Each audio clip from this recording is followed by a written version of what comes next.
Welcome back, everyone. Hearthstone Grandmasters for the Americas is knee-deep into our Group A playoff bracket. If you're just tuning in, Eddie was able to beat Language Hacker 3-0 as we head into our third match of the day.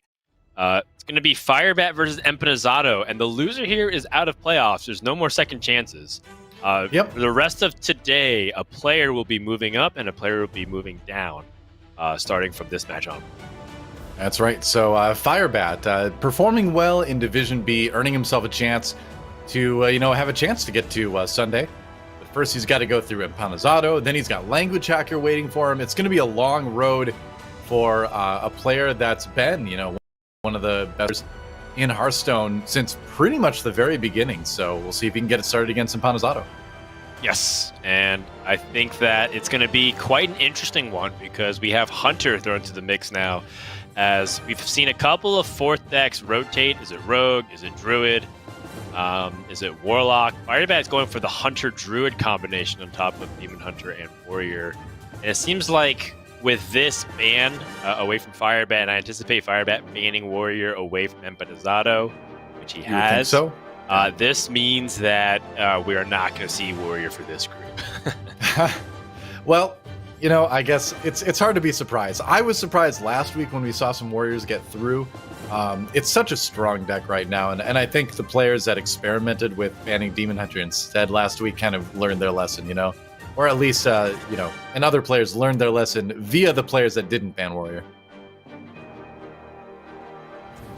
Yes, so that's going to bring us to our first game of this best of 5. We got Druid versus the Quest Warlock.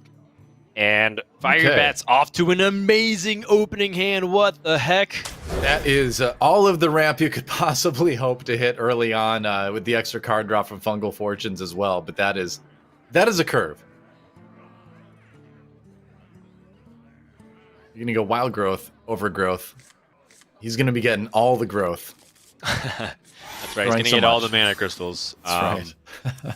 Empanizado has a pretty decent opening hand, too, to be honest. I mean, he's got Crazed Netherwing, which is important to threat check the Glowfly Swarm. Right. You're going to eliminate the opportunity for your opponent to benefit from any early Glowfly Swarms, which is not as common in this matchup, but you never know.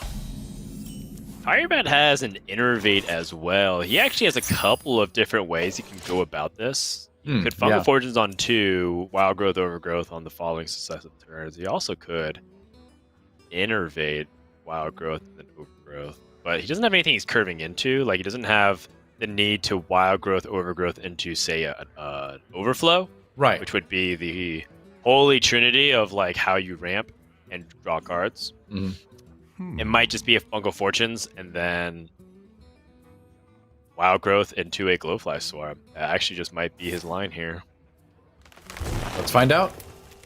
Hoping he doesn't discard anything vital with the Fungal Fortunes here. Finds the Overflow and a couple Savage Roars. Wow, okay. So that right there already sets him up for some pretty quick lethal opportunities combined with some of the boards he can build with Glowfly Swarm later on. Right. Meanwhile, over on the Empanizado side, pretty standard stuff. Would you play the Questing Explorer here just as a way to, maybe handle something like a Glowfly Swarm early a little bit easier? I suppose you don't really need to yet.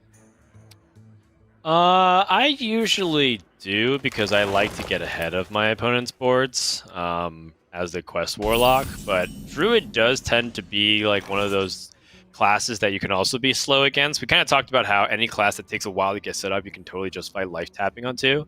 Yeah. I think this is like kind of the difference of what we saw previously, where Language Hacker, I think he was on the coin, or it might have been Eddie, but either way, one of them had the Questing Explorer and chose to play it on 2 to establish a little bit of early game tempo. It'd probably be like an entire podcast about that play right there, like Questing Explorer on turn 2 or tap on turn 2. But it kind of comes down to a lot of the player's style, just as much as it does what's objectively right or wrong, quote unquote, in that turn at that time. Firebat, though, do you go for the Glowfly Swarm? I mean, your opponent has the coin. They haven't used it yet, so you're kind of playing right into Crazed Netherwing a lot of times. Yeah, if he didn't have Overgrowth, I would say that it would be a Glowfly Swarm, but he can choose to circumnavigate it. And remember, Glowfly Swarm still becomes strong late game because you can play it plus Hold the Forest in one single turn. Yeah. Is it better, you think, sometimes to wait for that specifically? Of course it's the right way. Or is it better to put the pressure on if you have the opportunity? I think if you ramp really early on and you know that their answers to Glowfly Swarm is very limited, and you also have like Soul of the Forest to back it up, I think you can go for it. All right, interesting. So Firebat, he could, supposed to be tough to overflow here, wouldn't it? Aside from that, like, you're just not finding a lot of big threats. So use a couple cards, then overflow seems to be the play. I'll be honest, out of all the decks in the lineups right now for these players this weekend, Druid is probably the one I have the least experience with. I've never been a big Druid fan in Hearthstone, just from a player perspective. And it's definitely the deck I've played the least lately. Well, I mean, Druid can be, well, I mean, it's pretty volatile. Then another thing about it is that I think Spell Druid is trickier than people give it credit for, simply because it sounds so easy in theory. It's like, oh, you know, just ramp and draw cards and play stuff and draw your Dragon Portals, XD, and that's, oh, I win, oh, I lose. And I think that's like one way you can choose to approach it, and I think that is a good enough way to even potentially just like straight up run through Legend and climb. But if you want to like compete at the highest level through Grandmasters, or you want to optimize your win percentage at every corner, there's a lot of small things you can do to improve. And I think that it's a trickier deck than people think about. Yeah, especially at this level where, you know, we're seeing big consequences from, you know, choosing to ramp one turn or play something anytime. Yeah. I was distracted by thinking about something, and I stopped like mid-sentence basically there. And I just heard like a giant truck pull up next to you, and I'm like, oh, dude, Joe's getting a big delivery. I swear, every time I turn on my microphone on a stream, that's like the signal for the entire city I live in to like do all the garbage pickups, all the yard work. It's like, what? Joe's on stream? Mobilize, mobilize. Pretty sure that's what happens. I'm pretty sure it's people who are just watching you cast Noah right now. They would just I wish they'd stop though. It's flattering, right? But please, come on, a little bit. Grow up, people. That's right. Come on, get those garbage trucks out of here. What, you think we need you to pick up our garbage? Well, yeah, we do, but not right now. Yes. All right. Well, Firebat, thinking about if he wants to drop this Iron Bark as a last way to build up his board health. He's got 17 health on the board, which is pretty reasonable, but also he has 2 Savage Roars, so it makes me think that the bigger the board is, harder the Savage Roar comes down, because you do anticipate some of this to be cleared off. Oh yeah, definitely. In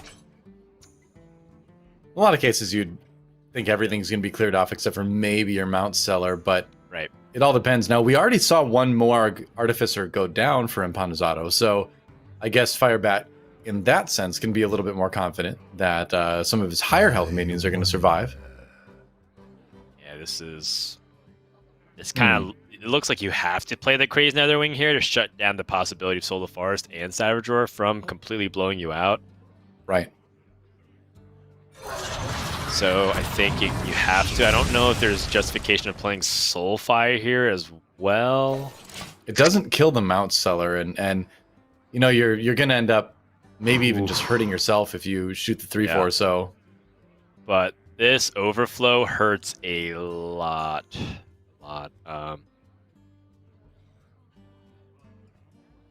Well, Firebat doesn't actually have to. He does have that Fungal Fortunes, which I ignored for a sec. If he doesn't want to overflow, he can totally play Fungal Fortunes and try to capitalize off of the spells that he draws.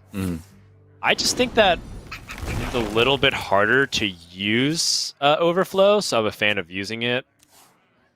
Also, he only had drawn 1 minion in his deck, so the chances are he would have actually discarded the other one. But I mean, that kind of risk always exists. Sure, he does lose the Mount Cellar. Yeah, I guess you can Iron Bark just to raise the health and get another minion. Ooh, okay. Another porcupine, as our casters would describe it. Savage Roar, that's a lot of damage coming in. Is this legal? Yeah, how much is this? 15 plus 20. So, oh, it's legal. Oh, yeah, actually. That's a yeah, lot of I was damage. forgetting All the right. extra hero power damage to get there. Yep. Oh, no, it's not. Wait, what?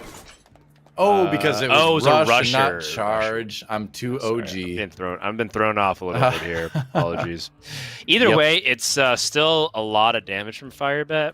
Yeah. And 3. Yeah. Empanizado. So many possibilities. I mean, if you had a Morag Artificer right now, regained a bunch of health, but you also need to clear because there's going to be a lot of damage coming in the next turn, too. He has like a clear, but this is in quotation marks because his Crazed Netherwing will just kill him. Not to mention, there's also 2 Crazed Porcupines, so they also deal damage on Death Rattle, which is also another clever thing that Firebat did. Buffing the Porcupine means he improves his burst damage a little bit. Too much crazed stuff going on right now. So you're kind of between a rock and a very dead place if you're Empanizado. Looking at this board right now and looking at your hand. You don't have the mana for Twisting Nether either. How do you get out of this? Rain of Fire, and then Nether Breath. Yeah, double Nether Breath. Yep. Oh, just taps into death. All right, well, giving in there. All right. I don't know if that was exactly the way Empanizado intended on doing that. I don't know. I mean, I think he was pretty dead either way, but... Yeah, it was in a bad spot, but I think there was a better way to go about that turn. If you want to see the next card, it would probably be Nether Breath first. Probably. You could at least, you know, it's unlikely, but you could at least give yourself a chance. And then, like, he had a little bit of a grin on his face at the end, so he might have been like, well, totally intentional. Yeah. So that was game number 1. Firebat with that Druid versus the Warlock win, and it feels like Druid's been doing that a lot. There was a show match being done by hosted by Fino, a former Grandmaster from last year. And Fino really likes to do like best of X show matches, and it's usually a really big number, like best of 19. You know, first player to like 11 wins or 10 wins or something. And he does like these matchups that people like often contest, but he chose to do Druid versus Warlock recently, and RDU played the Druid, and I think Bloodyface played the Warlock, and the Druid smashed the Warlock, by a big factor. So I've been just kind of like anticipating Druid to just beat the Warlocks now that I've seen them map it out. And you know, Firebat's probably feeling pretty good, but at the same time, that was supposed to be an expected victory, and then we're going to go into game number 2 where. Kind of again, he's expected to get a victory, but last time we saw this matchup, I believe Druid took the win. I believe so. It's all starting to blend together. Yeah, it was Language Hacker playing the Druid, and I think that he got the Ysera down. And drew a bunch of portals, and a Demon Hunter just barely gassed out. That'll generally do it. We'll see if Empanizado can have the same luck and tie the series here.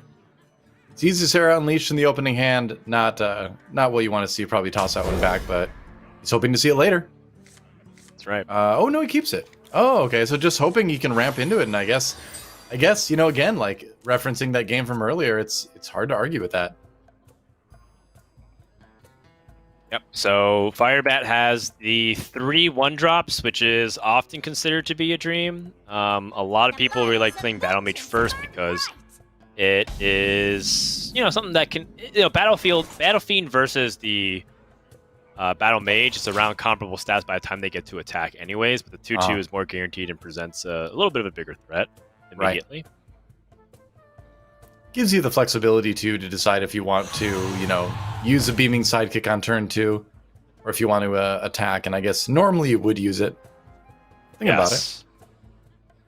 Is there a world where you wouldn't? Like, I don't think it's worth it buffing the Battle Fiend and doing the extra damage, and yeah, he's just going to go with the Sidekick as well.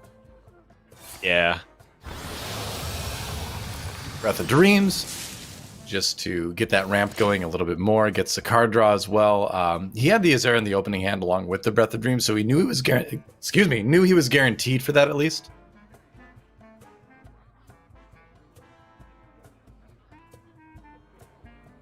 This is an interesting decision here from Firebat. I think Chaos Strike Sure. here makes more sense to me than Satyr Overseer because he doesn't get to summon a 2/2, and next turn he gets to play Satyr Overseer and Hero Power minimum.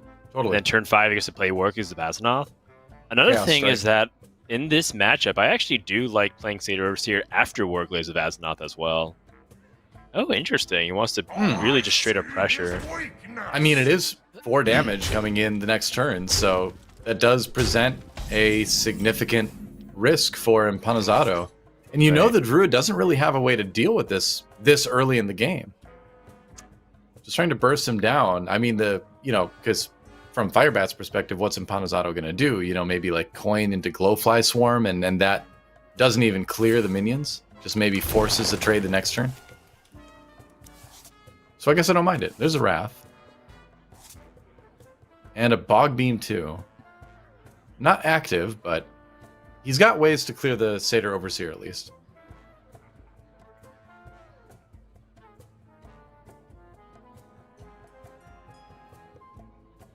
And I think that if you look at the hand here from Empanizado, he doesn't have that Glowfly Swarm, so he just has to take this threat very seriously.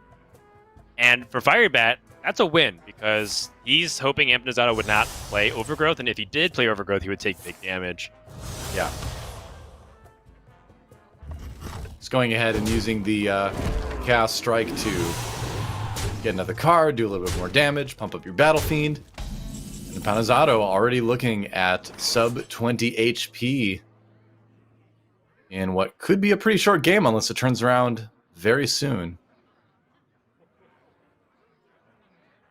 Even something like Coin Emerald Explorer doesn't really keep you alive for that much longer. I wonder.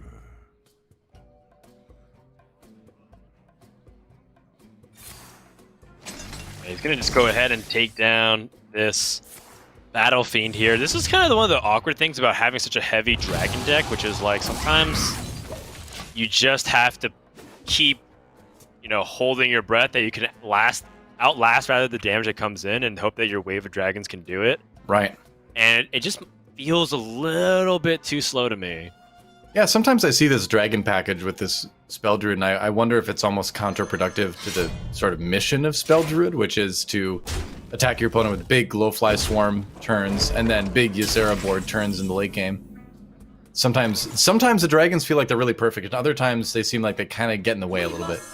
Yeah. But here we have the Emerald Explorer hitting the board, finds a few different options. Twin Tyrant, of course, best for tempo, since you can deal 4 damage to 2 targets, and if you anticipate Glaybound Adept coming down next turn, then yes. Yeah, sure. But the damage already will have been done.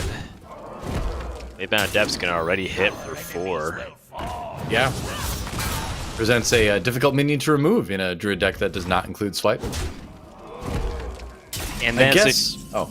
if you coin the Twin Tyrant and then Iron Bark, you're just dead to a single cane, but I think you take that risk. What else do you do at this point, What else is going to give you the higher chance for survival? And I think it's hard to think of something other than the Twin Tyrant. He's got to go for it. And the Iron Bark does help. Like you said, Kane negates the taunt entirely, but you force your opponent to have one specific card. Yeah, one specific card is all, that's all you die to. It's a very low percentage chance that ends up happening, so you can take that risk. And now the upside is he can even go ahead and play as Alex Strauss defensively and set up a 2-turn lethal for himself. I grow Yeah, I like it. impatient. I guess you're a little bit worried about Metamorphosis being in the hand, but like you mentioned, you do have the Alex Strauss coming the next turn anyway, so even if the Metamorphosis does hit, you've got that heal. Yeah, and this seems to be more of a product of like, it actually doesn't feel like the late game card itself doesn't matter nearly as much as so much as like the Demon Hunter just kind of running out of gas. Like if Empanizado could pick any minion, even if he just had this Ysera as a 412, like Firebat's not getting through this taunt anytime soon. So from here, Empanizado, I'm looking at that Alexstrasza, and it looks really good. I also think that if I'm Empanizado, I am tempted to use Alexstrasza offensively. Really? That's very bold. I'm tempted because your opponent just kind of demonstrated some really weak turn, and it's clear that he's going to have to draw next turn, and if he didn't draw the exact card he needed, he would die. Yeah, fair enough. Ooh, does not draw. And very it's useful a 1 card. out of 19. Is it 1 out of 19 in that situation? I guess Skull of Gul'dan is like more reroll, so it's not exactly 1 out of 19. Yeah, because your opponent has such a good chance to draw into it, and they've got the mana to spend on it right away in some cases as well, so there is that. But it would have to be, like, you can't die from, like, Metamorphosis if they drew it next turn, because you're at 7. Right. And if they had like playable cards in the hand, they most likely would have played instead of floated 3 mana. He almost certainly would have played Skull of Gul'dan. So I felt like the context clues hinted towards Empanizado threatening a 2-turn lethal, because he would have been able to push 5 damage, put his opponent down to 10 health, and then win the next turn. That being said, this is perfectly fine to take a safe line, and Firebat with that Battle Fiend drawn looks like the conclusion is the same either way here. Kind of seems that way. Firebat not really finding anything that's going to keep him alive in the coming turns or get him past. Taunt. Might as well play the minion. Oh my god. Another Iron Bark. All right. Lock it up. Yep. That should about do it. In this particular case, I suppose you just probably slam the Ysera and put the Iron Bark on it and be like, well, you're never getting through this. What?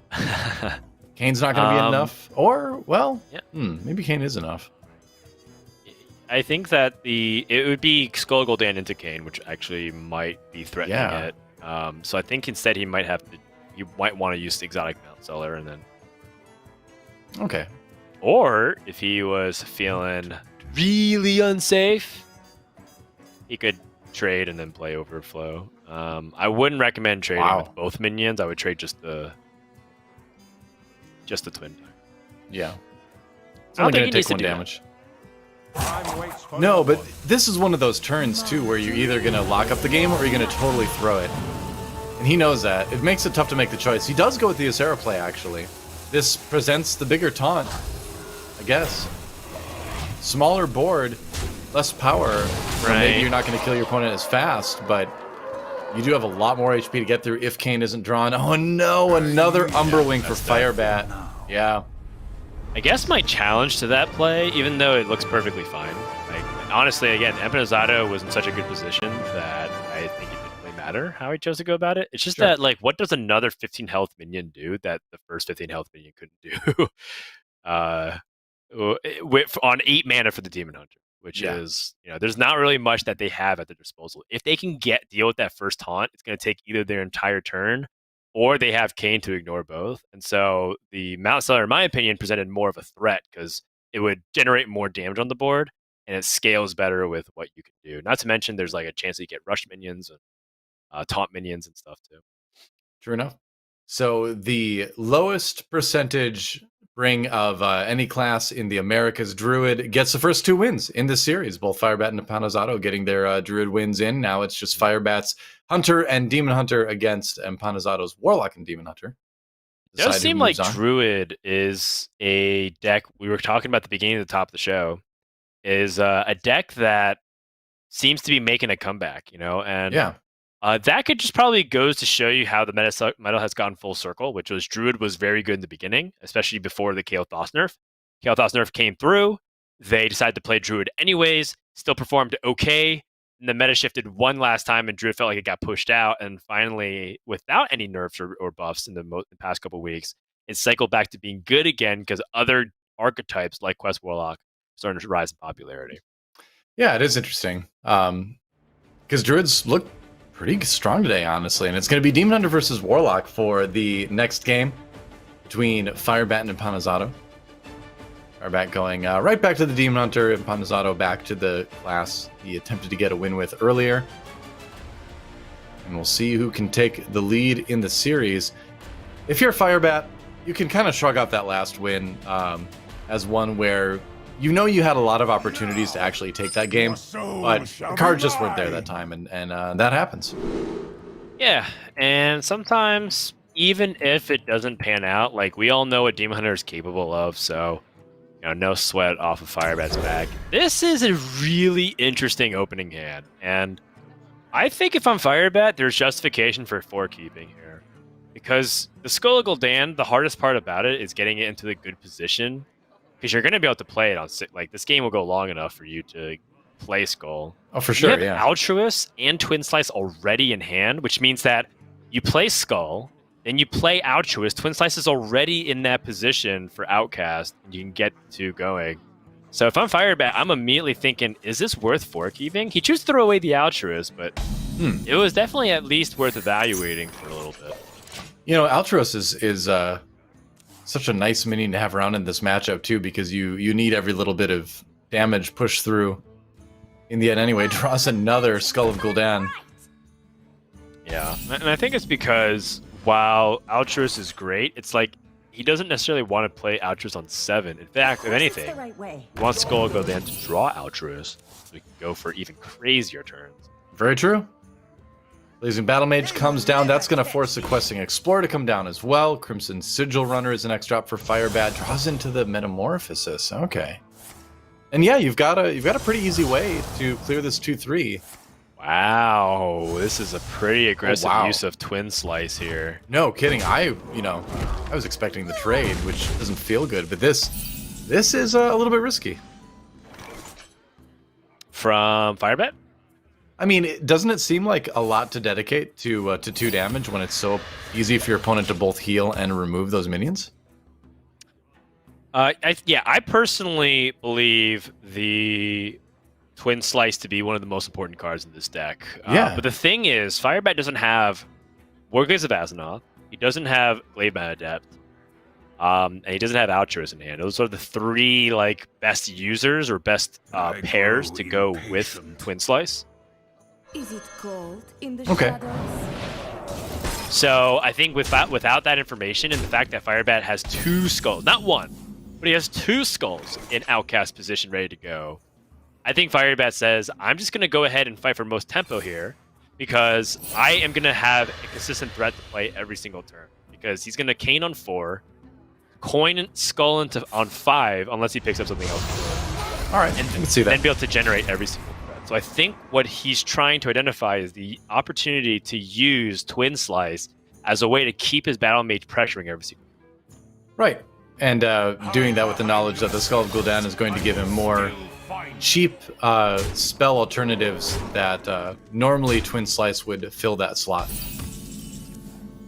Plays the Cane early, just putting on tons and tons of damage. Kray's Netherwing suddenly looks a lot less appealing because it's not going to clear the board. Doesn't have a Dark Skies or anything like that. A little bit of a tricky turn. So Do you clear what you can, leave that 5/5 out from the Kray's Netherwing? Do you possibly plot twist this turn? I think Plot Twist is not a good recommendation here because you would have to specifically land Dark Skies, and while you do have a pretty decent chance at drawing it, it seems unreliable. I think it might have to be the Kray's Netherwing because it's kind of like neutral in a way. You take 3 damage, but you take 3 damage off the board, and you're starting to challenge stuff, which is kind of what Firebat wants to do. Like, if we can take context clues into consideration, Firebat sunk a lot of his cheaper resources to protect that 2/2, which means that damage matters to him, which means that he wants to leverage his minion board as a way to get damage in. So Empanizado probably feels like it's more than reasonable to try to destroy that. Fair enough. 5 mana for Firebat. 6 if you count the coin, I suppose. What's the best way to eliminate this? Is there a situation, because again you have 2 Skulls of Gul'dan, that you maybe Metamorphosis Hero Power kill the 5/5, push in for 3 damage, and then say, hey, I've got potentially 2 turns of Skull of Gul'dan. I'm going to have a ton of really cheap, really good stuff. Yeah, I mean... Or do you just coins into Skull? Okay. Yeah, there's still a lot of... There's still a lot that can happen here. Oh my gosh. Whoa, that is well, basically one of the best sets of cards you can draw with the Skull. Yeah, Empanizado does not look like he is going to hang into this game much longer. Although, if he finds a way to heal, maybe. Like, I'm trying to think about what the plot twist can do. Maybe just use it for straight up healing. Yeah, I mean, he doesn't have any of the Brood Mothers in his hand, so you know they're in there. It's a chance for 8 healing. And a chance to draw that Nether Breath, too. Yeah, Firebat just has lethal in 2 turns with the Metamorphosis and the Altruist, as long as he doesn't draw like something too heavy. Right. Another thing he can consider doing is Skull of Gul'dan again, and then next turn just like completely pop off. Seems like you need to get that Metamorphosis active this turn. Otherwise, it's just not going to be part of your plan. He could Altruist this turn too, and actually I think that's a good use of it, because he gets to play Altruist, Chaos Strike. Chaos Strike draws a card. Chances are he's going to be able to play it. Okay. All right, Umberwing. It's a little bit awkward. Because if you play that, you can't play your Warglaives, so suddenly...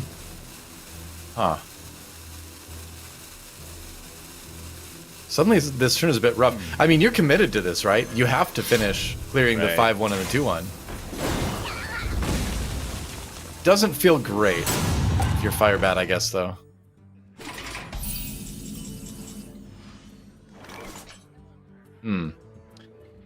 Yeah, actually seeing the way that panned out, it looked fine to me at first, and then kind of like seeing another weapon pop up, and it was like, ooh, that was actually pretty rough. Also, another like, I'm trying to think about like what Firebat was hoping that he what the average draw was, because if he picked up a 3-cost card, he actually still would have been stuck similar to that situation, I think.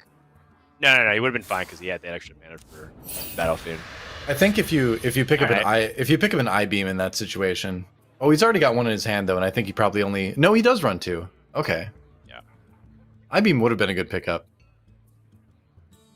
Well, either way, Empanizado has the Rain of Fire and the Mortal Coil ready to go. Yep, that should do it. Still not completely clearing the board, but he does have this Acidic Swamp Ooze. He's just going to go ahead and plot twist, try to see if he can get some healing out. He's going to draw 7 cards. He's got a big minion on the board to do a lot of damage with, too. 4 health rather right off the bat. Right. Any more? That is big. Not Whoa! really. Ooh. I mean... He's kind of right, because the Warglaives in hand would have actually completely shut that down, but that is painful to see. Yeah, that is 7 damage that you'd want to put anywhere else but into that minion. Firebat has a 2-turn lethal setup again. Warglaives plus the Glaive-bound Adept here pushes 7 damage at the least to the face, and then Metamorphosis can wrap it up. And you're still pretty safe taking this damage if you run into the face. He's not going to. Yeah, so I think Firebat, by doing this, I think he's just taking the super safe route of like saying, I don't want to go down to 17, and then my opponent like has like double Nether Breath Soulfire lethal with like Zephyrs or something, or Malagos that somehow gets discounted if he's able to finish his quest next turn. Sure. Time grows short. Deciding to possibly Spectral Sight first. Gets 2 cards out of it because of the Outcast, at least. Alright. Yep. I think that was another situation where he's like, well, hey, if I draw my second I-beam, then suddenly this is a turn where I can fit more in. Didn't do it, so he had to pay for the full cost one. Brings his opponent down to 7, though. Yeah, so this is like best play against Ooze, a little bit weaker versus Nether Breath, but Empanizado would have played Nether Breath turns ago if he had it, so Firebat makes the read that he's perfectly fine to extend the 6/4 into the board. And he has Metamorphosis Warglaives from hand, so and some extra burst too through the form of the hero power. So Empanizado is still in the bad spot. He does have the Zephyrus. That's what I was wondering about. If maybe there's a Zephyrus play that, you know, heals him enough to survive. Used to be.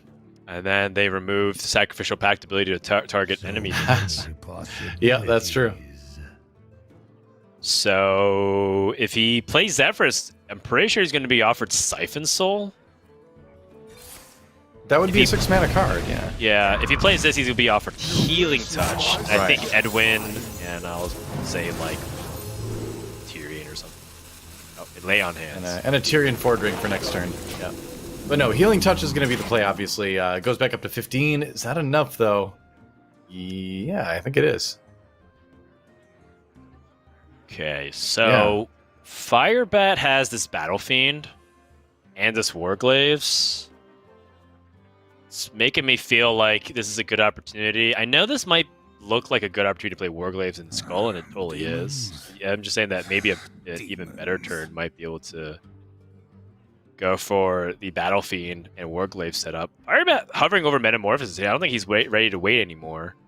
Yeah, I think you're getting to the point where your opponent is going to have those huge mana turns where they can A, do a lot of damage, or B, clear everything from every turn from now on. So why not go for Metamorphosis and put yourself in a situation where you're going to have 5 guaranteed damage no matter what.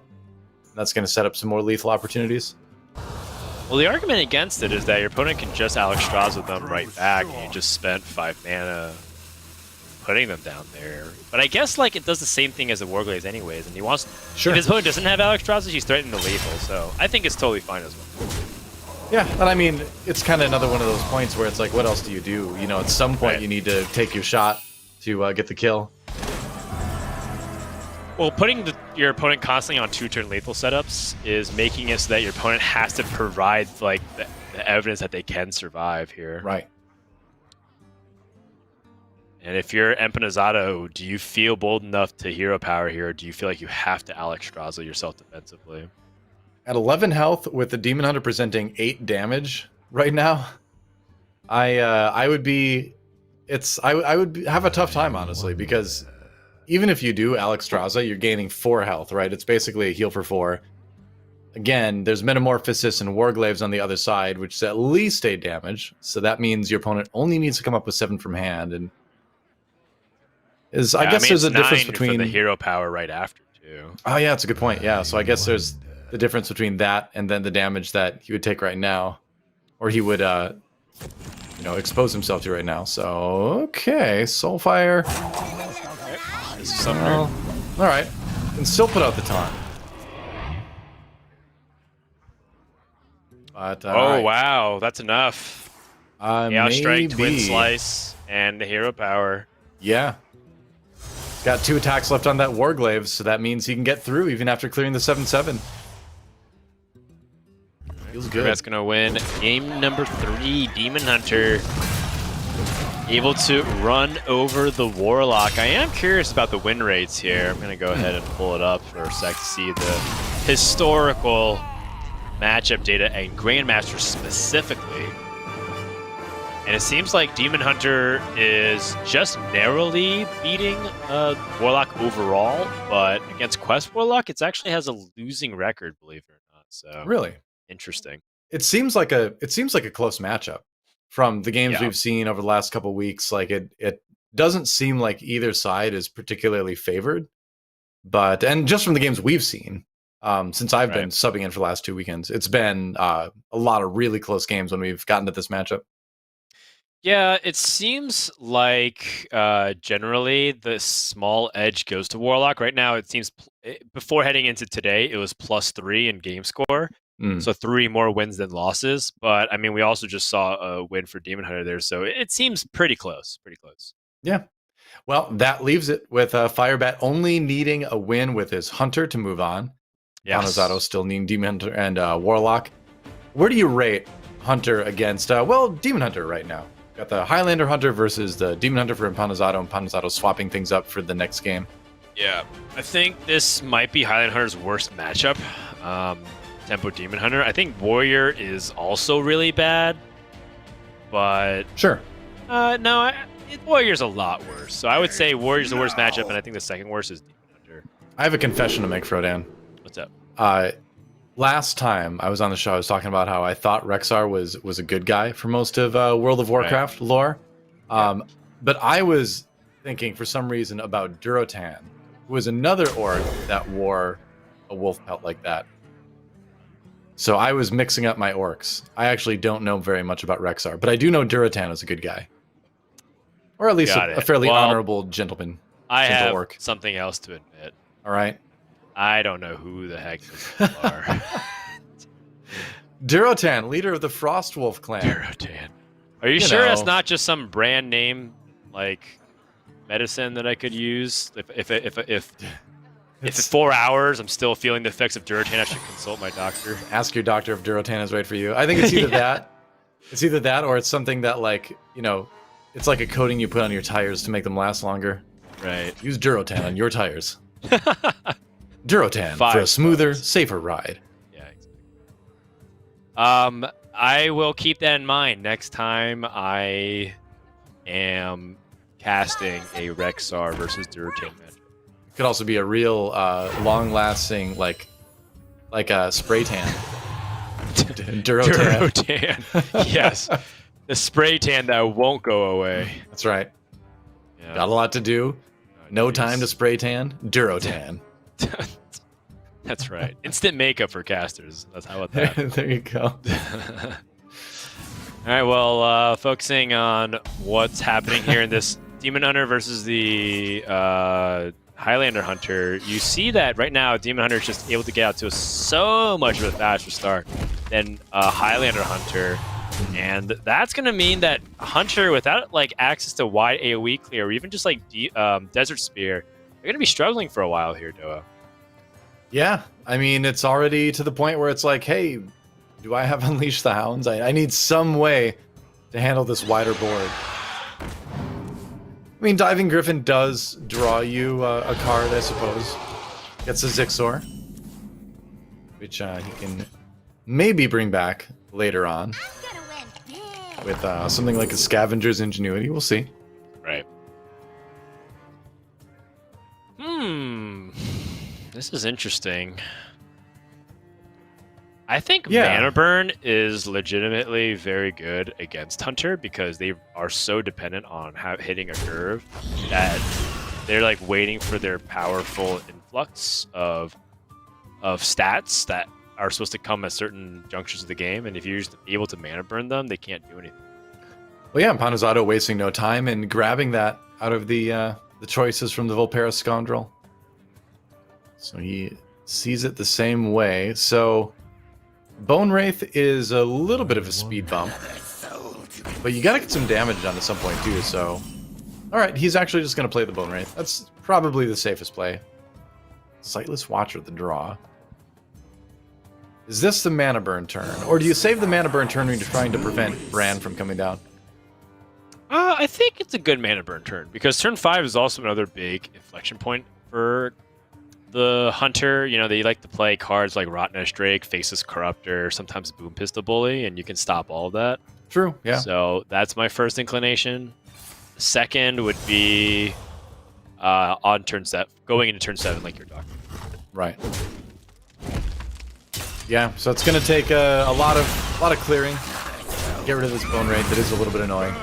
And he is going to fit in the Mana Burn. Yeah. Bone Wraith was so good. Yeah. All right, so 3 mana now available, and that does not leave Firebat with a great turn. I guess you at least get the Zixor out, and you can more or less go even on board now. Have a 2-1 versus a 2-1. And your 2-1 comes back. Has a bunch of guys. He's coming back and he's bringing friends. I know. He's come back for more. That's right. Apex Predator 2. Starring Durotan. All right, well, Firebat escapes the mana prison now, basically. Which is probably an ability or a card in WoW or Hearthstone somewhere, but for now it was just where Firebat was, where he didn't get to use all his mana. Yeah, and right now, Empanizado has so much more damage. Gladebound Adept and Metamorphosis in hand. That might be too much to stop. I mean, if you just count that raw damage up and add nothing else, that's 14. Yep. And, I mean, that's just bad news for Firebat. This is not a class that gains health. He No, it is not. could play this Dynatamer brand and threaten to kill. Like, part of what this deck can do is ramp up in the damage. It's true. Could try to threaten that you have a turn 2 lethal, even if you don't necessarily have that. But I suppose now you're really tempted to drop the Gladebound Adept, right? Demons. That kills the evasive Fellwing. It does establish a 6/4 on the board. I mean, I'm also tempted to play Metamorphosis for 2-turn lethal, too. So you play Metamorphosis, you hero power, you hit face. Next turn, you Gladebound and hit face. You're just not worried at all about the 5 damage from the Fellwing? Or Feywing, rather? Right, you're at 23. That's what you have to weigh. I like the Metamorphosis line here. Looks like Empanizado does as well. Elite. And yeah, I mean, in this matchup too, the longer you go, the harder it gets for the Demon Hunter. So if you have a chance to set up that lethal, probably best to do so. 9 health for Firebat. Is there any way he can come back here? The big old whelp probably doesn't help him a whole lot. Right.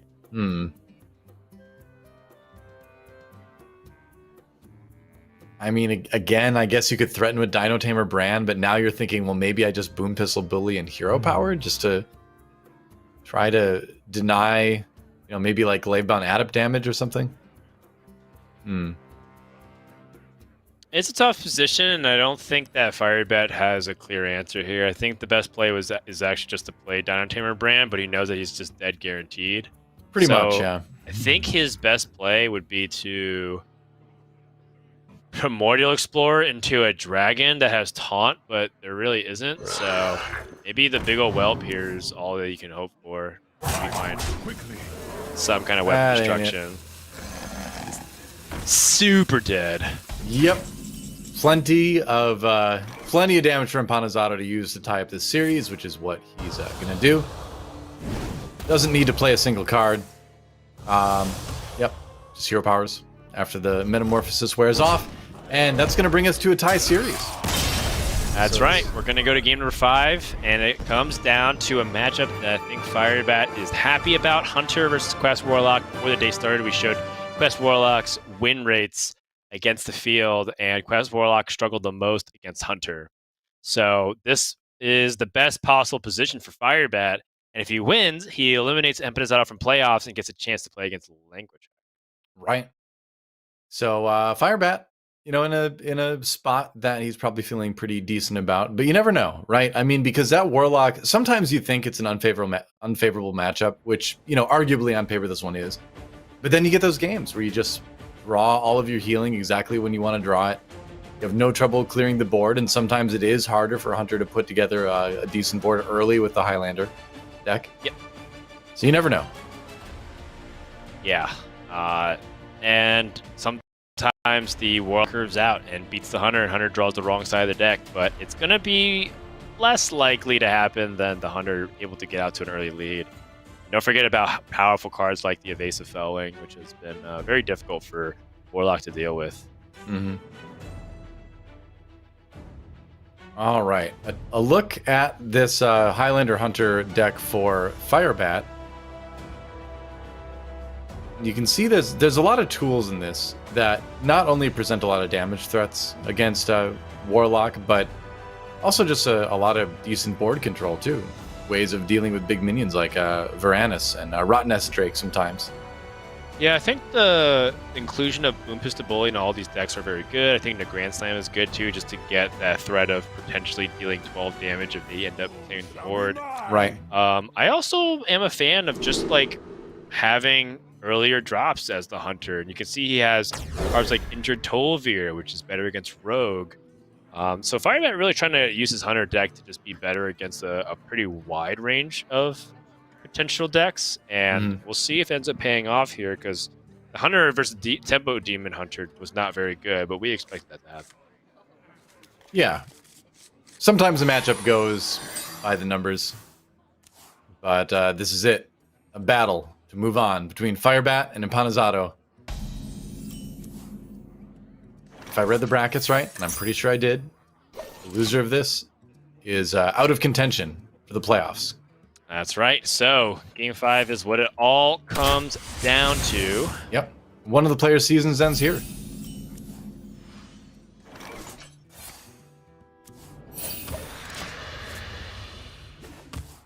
And with that, we're going to see how the Hunter's able to mount some pressure if they can. Yeah, and there's a lot of ways to do that. Would you go for Primordial Explorer here? I feel like that's a play. Yeah.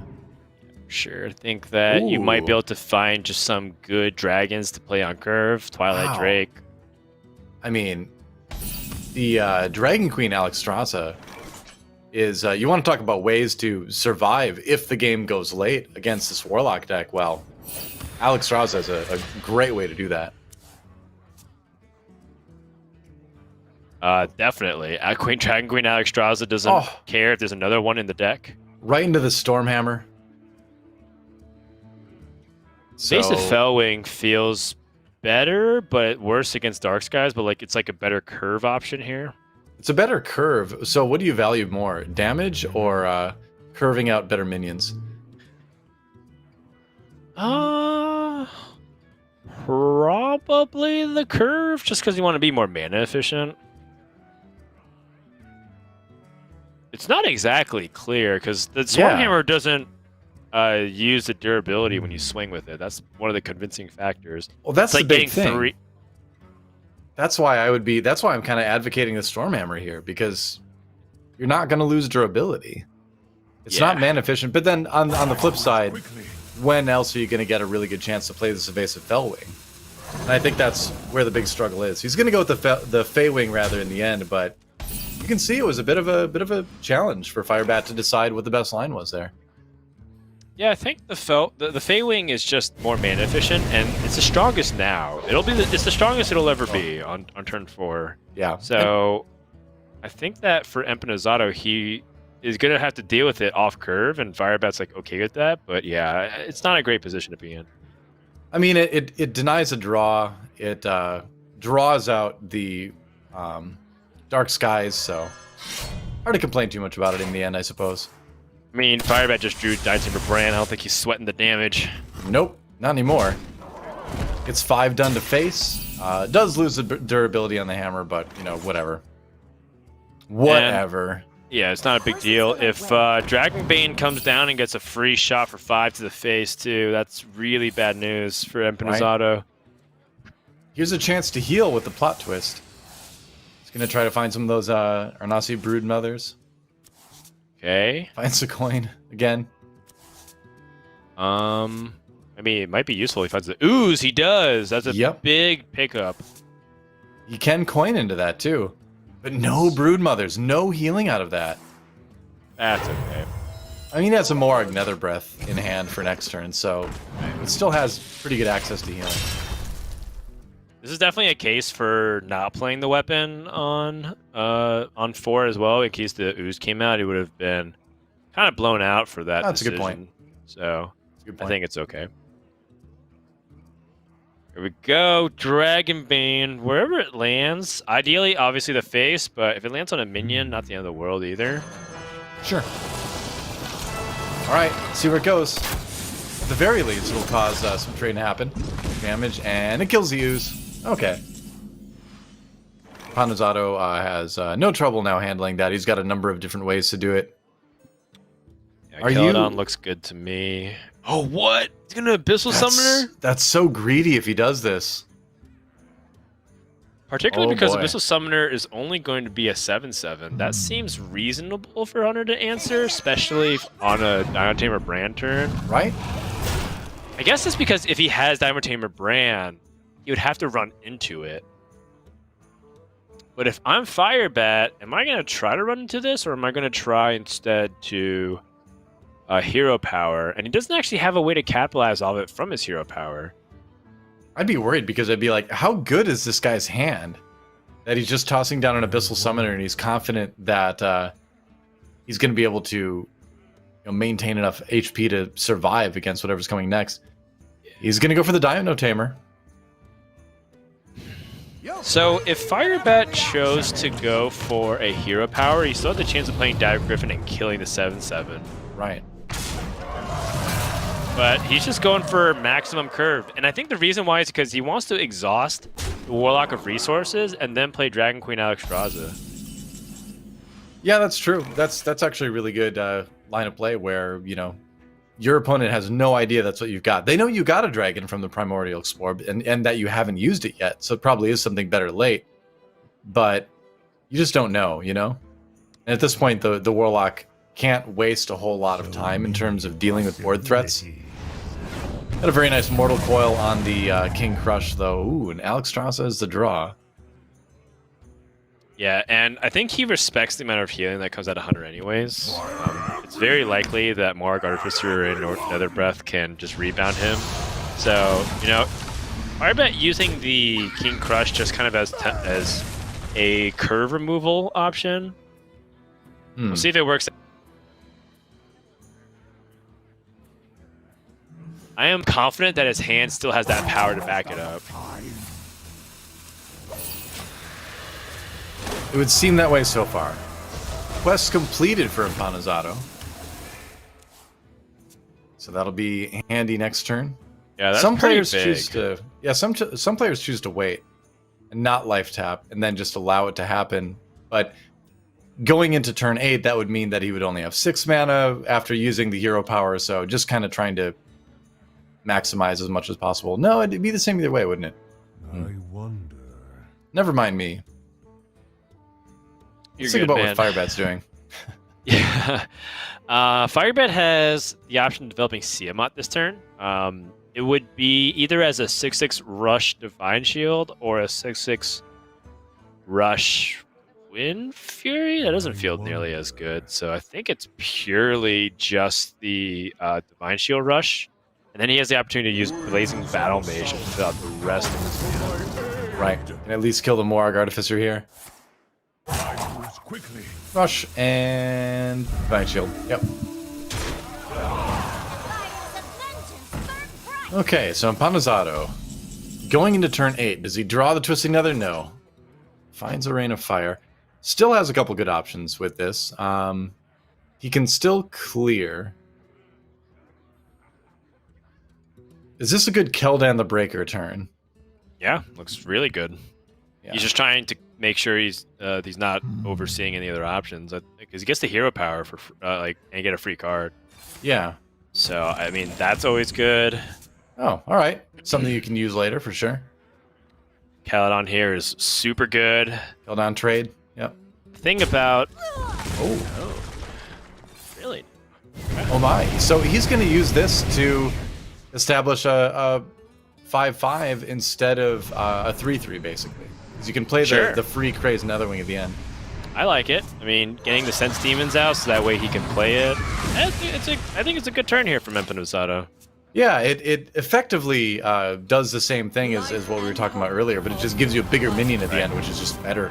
Well, he gets to save the Caledon for the Dragon Queen Alexstrasza. Firebat picks up Aeon Reaver, which is also really powerful. Yeah, wow, Ysera. From but do you want it though? Yeah, Ysera. I mean, Ysera is great. Onyxia might be also really good. Rain of Fire was just used, as well as a Crazed Netherwing. Those are 2 forms of AoE. You know your opponent's got a lot more though, you know? And those, Yes. the cards coming out of Ysera each turn, so good. And, you know, in terms of where your opponent uses their single target removal, now they have a really tough choice, right? Because you've got both an 8/8, which is just threatening, and a 4/12 that will give you a bunch of really good cards. Your future. It does not go with the Ysera, though.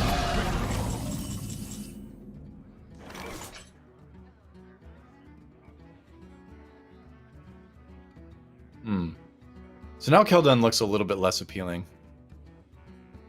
Yeah, I think for Firebat, he just really wants the ability to play multiple cards per turn instead of 1 card. Sure. That being said, I mean, I thought Onyxia looked pretty good, as well as Ysera. Either way, all of them are pretty solid. Ah, the heal comes in from the Broodmother, and that is a free 4/6 taunt, which is not too bad. But he doesn't seem to be, without Twisting Nether, he doesn't seem to really have a way to smoothly clear the entire board. Not without dedicating a Soulfire. Right, or other resources to it. He could totally just Keladon still, but looks like instead he's going to Zephyrus.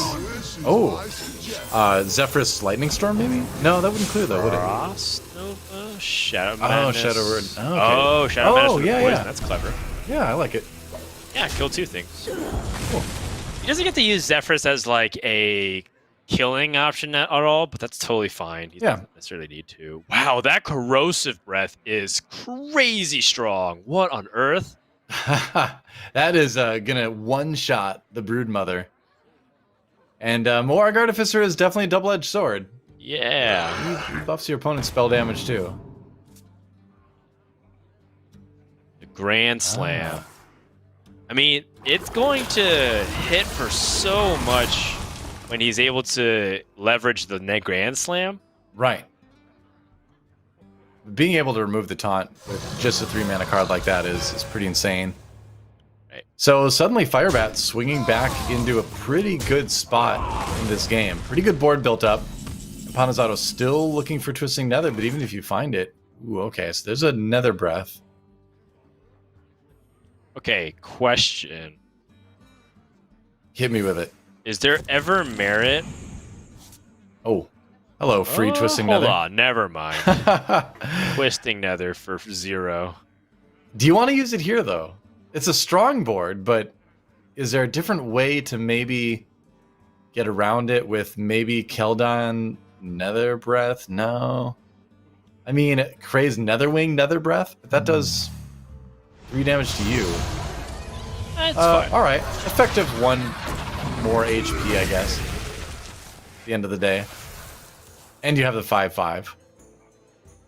Yeah, I think the Twisting Nether is important to have because you've also already seen one Dragon Queen Alexstrasza, but that was the one that was generated. It wasn't actually from the deck. Sure. You also know about the threat of cards like the Grand Slam, so I think that if you threw Twisting Nether out there, even though it looked great for that turn, and honestly, it's the best possible play that turn, yes, but is it the best possible turn that you can do for the longevity of the game? Not really. Right. Sky Stalker. Yep. Okay, so just putting some speed bumps in front of Empanizado here. And saying, hey, again, it's one of those boards that's not that scary, but it's still scary enough. Well, this Dragon Queen Alexstrasza is a very good pickup here for Empanizado. Mm-hmm. Could potentially be a lot of power.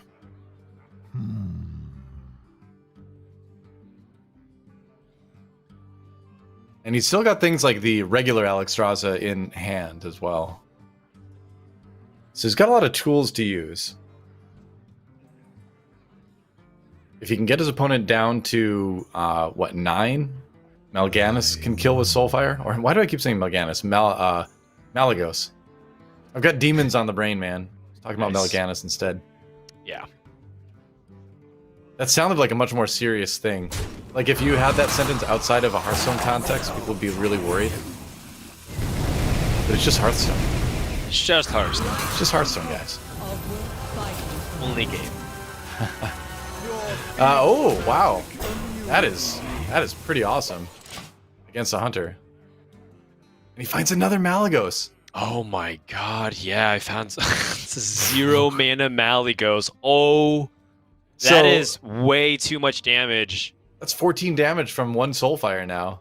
Yeah, and if you did use that Rain of Fire beforehand, which is obviously in hindsight a pretty significant use of resources. Yeah, but if anything lives from Empanizado, he just wins the game.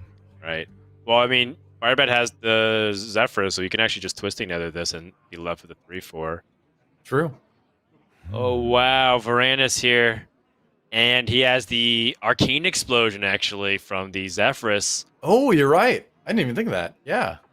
Oh, wow. Empanizado kind of putting his hands in his face. This is potentially the last couple turns for either of these players' season here. Yep. A lesser used use of Zephyrus, but a pretty effective one.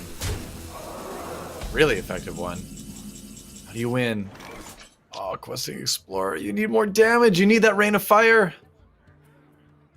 Oh. Okay, so I mean, you have Twisting Nether, so you can go ahead and hero power here for the win. Sure. Ah, it's not for the win because you need to play the Malagos. Well, yeah, it'd be for the win next turn. But you do have to clear the board. Although when the 5/5 dies, it's going to summon a 3/4. It's actually, yeah, not for the win right now either because of that Grand Slam. Oh, wow. When you play that Malagos, you know what's happening. Oh, no. All right. Wow. So free Malagos. So Empanizado just throwing everything he's got at Firebat. He doesn't want to take any more damage than he needs to from something like the Grand Slam. Firebat has a chance for lethal here with the Grand Slam. Yeah, seriously. Where are those Kodos going? It would require quite an extraordinary series of random events. Right. As in, it would have to hit a 1 out of 3 4 times. I've seen stranger things in games of Hearthstone. Well, another option is for him to go for tracking into something. What would you be looking for, though? Because he's got... I'm trying to think of... Rottnest Drake. I suppose... He doesn't have a dragon. That doesn't... Yeah, there's that. He wouldn't be able to kill with it. He is going to tracking, and he does find the Rottnest Drake. But yeah, like you said, he doesn't have a dragon in his hand to utilize it. Unleash, Faceless Corruptor don't seem super great. Alright. Where's the taunt? He does find it. Yeah, it's not going to be enough. Firebat's just going to hope that there's not enough damage from the Malagos, but Empanizado with his Quest Warlock is going to be able to get through. That Malagos for free was just too much tempo. Wow. And that's going to wrap it up. Empanizado moves on to play Language Hacker for top 4. Really, really tight series to the very last turn, but Empanizado is the winner. He moves on. And that is the end of Firebat's season here in Grandmasters. That's right. But, I mean, he did manage to win Division B, and he did take out Muzzy and have, honestly, a really good season regardless. So, yeah. Overall, I'd say that Firebat, make it to the playoffs despite that early game rough start in Swiss tournaments, overall deserves a round of applause. Yeah, absolutely. And he's a player that I feel like is you always kind of want to see around just because he's been around for such a long time. We've seen so many iterations of Firebat and his style over the years that it's just fun to see players with so much history in the game still making deep runs into seasons of Grandmasters and the tournaments they play in. That's right. So that's going to lead us to our 4th match, which is going to be a decider match between Language Hacker and Empanizado. It's a rematch from the very first match of the day. So that's going to be coming up. That also leads us to our next break here as we are entering, kind of our long break. So when we come back, we're going to get our decider match finished, and then we're going to have the beginning of the relegation bracket. So don't go anywhere. Right after this, as we mentioned, the decider between Language Hacker and Empanizado, and then the final match of the first day here of last week. So we'll be back in just a few. Stay tuned. Hearthstone Grandmasters is brought to you by T-Mobile. Switch today and rank up to America's largest 5G network. T-Mobile.